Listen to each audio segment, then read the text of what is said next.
Hi, I'm Jordan with SomerKnight's Cosplay. I'm Nick. I'm an architect cosplay. We're going to be sitting here today doing a basic interview with Nick here, talk about some cosplay and his web series he does. He can give you all some pointers, tell you how to get started and everything, and we'll go from there. So, Nick, why don't you tell everyone what got you into cosplay and what you love about it so much? In 2015 was my very first con that I ever attended. It was Lexington Comic Con. I was a senior in high school, and one of my youth leaders said that he was going to it, and I'd never been, but I'd always kind of wanted to because I loved Batman was my favorite superhero. I was collecting comic books and all this, but I never really got to immerse myself into like a Comic Con. I never really got to go, and so I got my parents' approval because we stayed in a hotel down here in Lexington. So I got my parents' approval, like, yeah, no, it's fine. And so I was thinking, when you think Comic-Con, immediately I thought cosplay. I'm like, okay, I've got to dress up. I got to do something. So I bought this really, really cheap Arkham Knight or Arkham City Tim Drake Robin costume. Yeah. And looking back on it, like, it looks awful because it's just really, really cheaply. Like, it was off eBay for like $20. When you see your first costume, you always are like, yeah, I wore that at one time.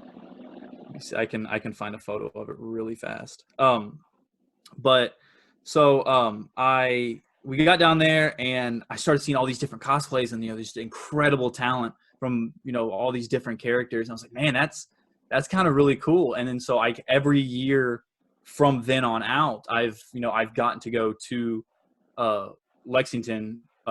That's the only Comic-Con I'd gone to up until this year. And this year I've kind of expanded out into a couple different cons. Like I went to Nashville, I went to Rich City, and I was planning on going to Dragon. I got to go to Dragon Con, and then I was supposed to go up to Boston for a Comic-Con, but that happened, it was literally the week after like they shut the country down.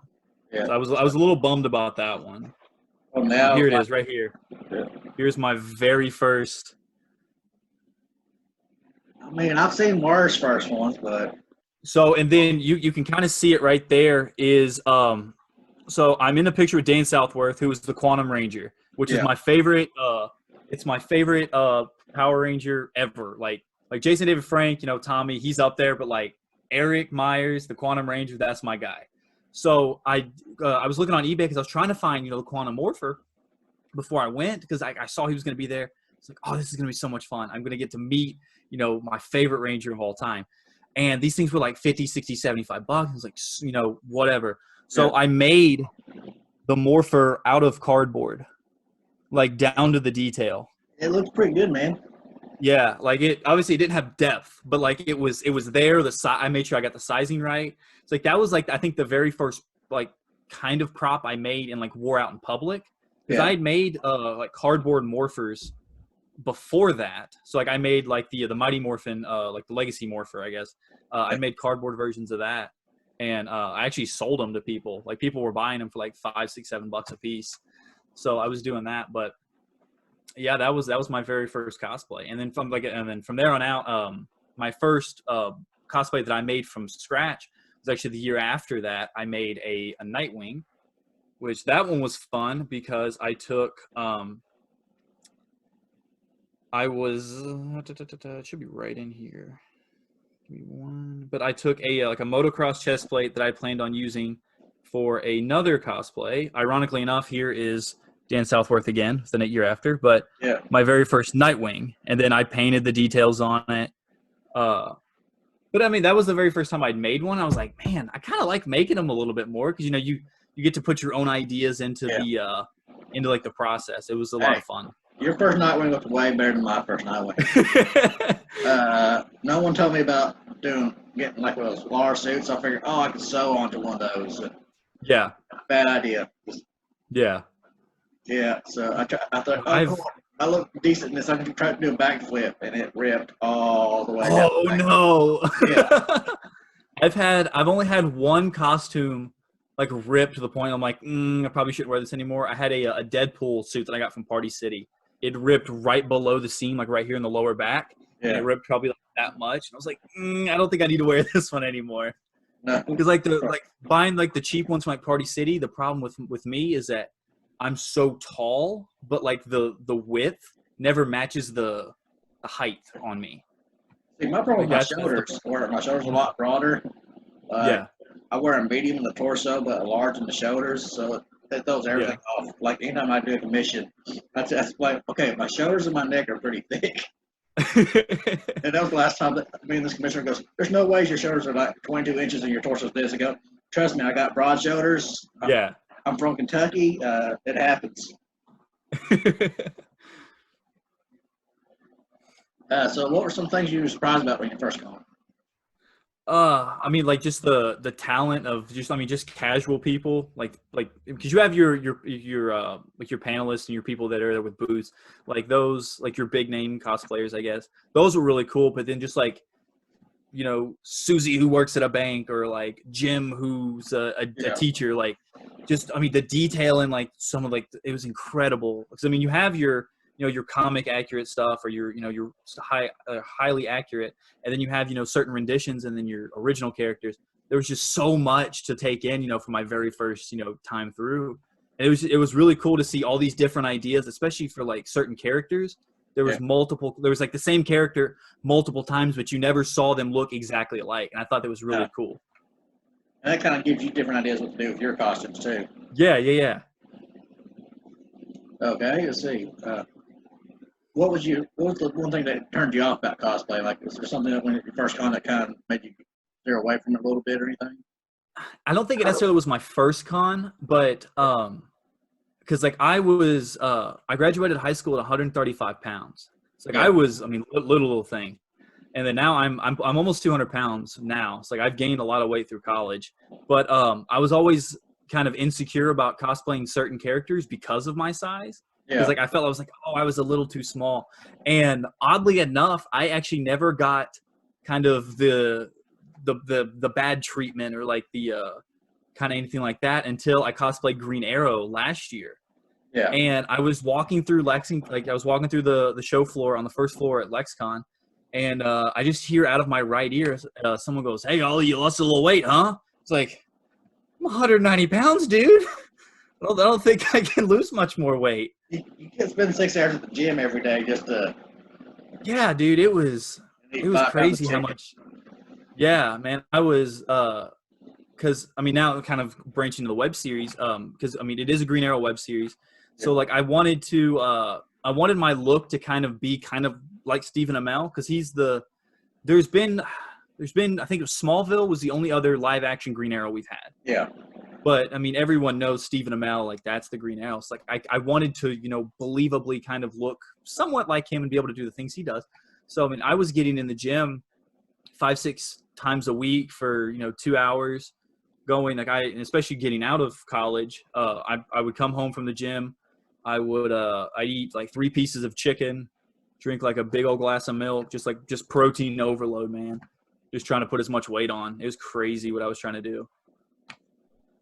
I miss the gym. Me too, man. I was like, I'm trying to do these home workouts and it's just not the same. No, and then when you got dogs like I do, you start working out. Yeah. Next thing you know, you're under attack. Yeah, it's like my cat, she gets into play mode as soon as I hit the floor, she thinks it's time to play. Yeah, I tried doing a push-up with my husky around the other day, and she got me. I'm like, okay, let's see you go down now. Yeah. Okay, you want to talk about your web series some? Tell everyone how Yeah, to so um yeah, so the web series, that's a whole story, man. That's so I was going through, for those that do or don't know, I was going through film school. I graduated last year with my bachelor's in media communications, emphasis in film. So I got to my senior year of not high school, but college, and I feel like everyone kind of has that project when they go through like like this kind of a program, and they're like, yeah, you know, I'm really proud of this project. And I hadn't had that project where, you know, that I was like, yeah, this is really cool. I'm really happy with how this turned out. And because I tried to do like an original superhero short a couple years before, when I just started going through my basic film classes. yeah, It was a really cool idea. I had this idea because I tried to think outside the box. Like, okay, every power has been done before. what can I do to make it original? And so the premise of that hero was he solved his crimes using comic books. So he saw the correlations in his villains with correlations in comic book villains. And so he could kind of read through comics, and like A Plus Comics in Lexington, they let us shoot there. So our hero, he worked at a comic book store, so he had access to every comic imaginable. But so that one, I shot one episode because I only wrote one episode. So I shot one episode. It looks awful. I make fun of it all the time. It's terrible. But so I get to senior year, and I'm like, man, I kind of want to do a superhero thing. I had already had the Green Arrow jacket because I'd planned on doing a Green Arrow cosplay. And then so I started meeting some actors through school, and I was like, hey, I have this idea. I think it could be really cool. And they're like, yeah, let's do it. And so one by one, we signed. I got our Black Canary, our Red Hood, and then I got our producer, Sam's fantastic. She does a great job with all of our stuff, because our producer is also our first AD, our costume creator. Like, she does like an army of jobs just by herself. It's incredible. And then we had two cinematographers sign on. We had a guy with lights sign on. So like, it was crazy to see it all piece by piece. And then it never really hit like how crazy and real it really was until we got to our first day of the warehouse shooting, which was the very first time that we were all kind of there in costume, because we had shot, I think it was in February of last year, where we shot the interview scenes where I'm doing the interviews in front of the press conference. We'd done that, and I was like, oh, okay, cool. We have a little bit of footage. And then we got to the warehouse where we're all I'm in full Green Arrow. I've got the grease paint on, and I was looking, I was like, man, this is going to be something. It was really cool. But I think that's when it really set in. The more footage we got, it was like you could kind of see, the bridge start to close and come together. It was really cool. And I mean, you helped out with that too, because we were looking for a Red Hood helmet for the last shot. A newer one by then. I was still working on it. Yeah, no, because the final shot was him putting on, because we went for the rebirth look with, he just had the eye mask and then the quarantine mask pretty much, because it was going to be cheaper. That was the thing we struggled with, was trying to figure out how to do all these costumes on a budget. So we went to every Goodwill in Lexington. We went to, I don't know how many bargain stores, Walmart, out of our own closets. We did have we had the prop room at our school that we could kind of go through, which was, it was nice what helped. But no, the hardest thing was going to be getting that helmet, because the final shot was was Jericho coming, saving Red Hood, handing him the helmet, and then having him put the helmet on and look up into the camera. Yeah. So that was the end credit scene for season 1, teasing our second season. But that was one of the hardest things. And then our Nightwing that we got, that was a borrowed cosplay from a guy I actually met at Lexington last year, but he ended up working at my school. And so I ran into him. I was like, "Hey, man, you think we could borrow that?" And he's like, "Yeah, absolutely." I was like, "Oh, yes." So it was crazy, all the connections I made. Yeah. So any tips for beginners trying to start doing their own web series or anything? The best thing I can tell is I've done 2 web series now. One completely failed. The other one kind of building a little bit of steam as we go. Make sure you have your story completely fleshed out, all on paper, before you even think about casting, filming, getting locations, anything like that. Because if you go and you film your first location, or if you film your first episode, you release it, and then you don't know where to go with your second episode. I shot my first attempt at a web series going on 4 years now. I still have no idea where to go with that second episode. And so there's just a one episode of an unfinished web series just sitting in limbo. It's on my YouTube channel. It's unlisted, but on our because we have our own YouTube channel for it's the Insomniac YouTube channel. We actually did a react to it where I kind of explained some of the stuff that was going through my mind and all that. But so then we got to Star City, and I wrote all of it out. I did a couple of run throughs of it. So I wrote the first draft. I just kind of walked away from it, took a day, came back, looked over it a little bit, revised some pieces, and then did some rewrites actually on set. There was a couple times we had some conflicts with actors, like some scheduling conflicts. So I had to rewrite our entire 4th episode the day of shooting. So it's just like, be flexible with things, but just know where you're going with your story before you really jump into it. Because if you're trying to do a series, people are more likely to watch it and keep up to date with it if it's, weekly based releases, kind of like an episodic TV series, rather than, release an episode, wait 2 months, and then release another one, and then, wait 2 months and all that. It's easier to get all your stuff together, get your episodes figured out, and then film it, edit, and then once they're all edited or getting close to editing, then you start to release them at that point. Because that was one of the things that we were up against. Our first episode, we actually had a physical deadline for it because we were trying to enter it in our school's film festival. We got honorable mention, ironically, in costuming. So we knew exactly when we had to get that one done. So we had kind of a rough cut for that one. And then the official release on our YouTube channel was it was the original. We had to move it back. It was June 7th because I was on my way back from Hawaii. I was on my honeymoon when the first episode debuted. So that was fun to watch. Like, I was coming home and watching the views count. But so we'd edited our first episode, like clean cut edited it. And then every other episode, our editor was doing that in a 2-week span. So she was getting them done right before they were supposed to go out. And then our 5th episode, because our 5th episode I think was 15 minutes long, because it turned into like a 15-minute fight scene is what it was, almost, which was incredibly hard to do. But we had to push that one. What is it? Breathing probably had to come more into play with that. Yeah, dude, it was. Well, the helmet never actually got used in a fight scene.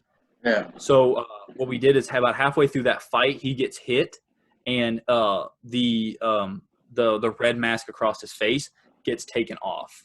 Or no, it was the canary cry hits him in the face, and it knocks that mask off, so he didn't have to breathe through the training mask. But we actually had to push our 5th episode back a week because our editor wasn't done doing the editing because we lost all the sound on it. We got back to the edit suite with all of our footage, no sound recorded. So we had to do what's called ADR. So we had to go into a booth and we had to watch the footage and do all the grunts and the punches and the dialogue in a studio based on what we had. And she was having to build all this ambient audio, and it was incredible. If you go back and watch it, it's incredible. Our editor, who's also our cinematographer, or one of our cinematographers, she did a phenomenal job of piecing that nightmare of a scene together. But it's there's I could go on and on about what to do, what not to do about starting a series. And all that. Okay, any tips for beginner cosplayers? Just have fun with it. I mean, none of us know what the hell we're doing. We're just figuring it out as we go. The best thing I can tell people is to make connections. I really didn't have any friends in cosplay until this year. Yeah. One of my good buddies, I need to know how to pronounce his last name. His first is, I think it's Jared Lucchesi. I know I butchered the hell out of that, but it's the Flash and Nash. I met him at Lexington this year. Ironically enough, I won a little bouncy ball, a Flash bouncy ball, like one of those giant rubber balls. And I was just walking out, and he was dressed as Loki, and I was like, "Hey, man, think I can get a picture?" And he was like, "Yeah, absolutely." And so we were just talking back and forth because I had our first draft of our poster for the series, because I'd gone that day with a stack of 20 posters just to hand out to people to try to market the series. And I handed him one, and we were just kind of talking, and he's like, "Hey, where'd you get that ball?" And I was like, "Dude, you can have it, man. I don't really want it." And so we got talking back and forth, and then we've been pretty good friends ever since. And then I met you. I met on Instagram. Yeah, it's I met a lot of people through Instagram, just reaching out, and then And then the first time I think we've ever had like a cosplay picture together was at Rich City this year. Yeah, when you was Green Arrow and I was Red Hood. Yeah. Then I mean I've met, especially through the Central Kentucky cosplayer group, I met a lot of really cool people through that. Yeah. And then it's just like meeting people through other people, and then other people through that. Like it's the circle is like I've got friends now from California, Florida. I've got someone I talk to a lot from Canada.